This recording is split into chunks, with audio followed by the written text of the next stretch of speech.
Immerse yourself in the profound insights offered by Father Chuck Belmonte as he delves into daily reflections on various gospel passages from the Bible.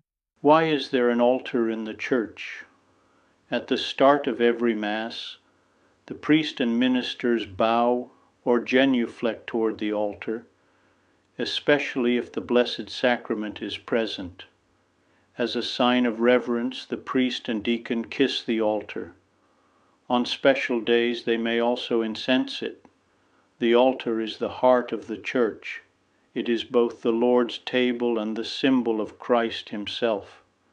That is why we cover it with a cloth and place candles around it, symbols of joy and veneration.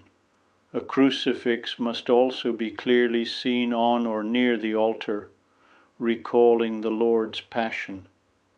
The book of the Gospels is placed upon it, signifying the Word made flesh. The altar is not just furniture, it expresses deep truths. Christian worship is not a local invention.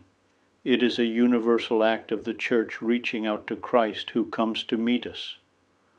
The temple in Jerusalem no longer holds center stage. Its curtain was torn at Christ's death. Now Christians look to the east, the rising sun, as a symbol of Christ, the light of the world. Early Christians even prayed facing east, longing for the Lord's return. The altar of the new covenant is the cross, from which the sacraments of grace flow. Every Mass makes this sacrifice present again, so the altar is both a place of offering and of communion, a table for God's people to receive Christ. When the priest kisses the altar, he is kissing Christ. That kiss is personal, but it belongs to the whole Church.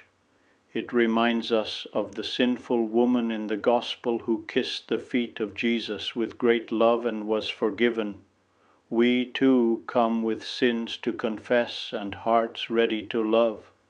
The kiss also represents the union between Christ the bridegroom and the Church his bride.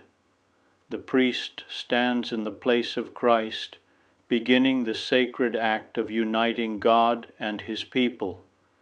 In the early Church, altars were stone slabs placed over the tombs of martyrs. These saints had died for love of Christ and were buried in Him. That's how the tradition began of placing relics, usually of martyrs but now of any saint, into a cavity in the altar called the sepulchre. Today this custom remains, but care must be taken to verify the authenticity of the relics. The altar reminds us, every Mass is a miracle.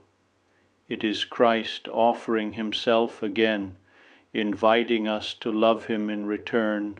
I would be delighted to extend an invitation to you once again tomorrow for another insightful reflection on the Gospel by Father Belmonte.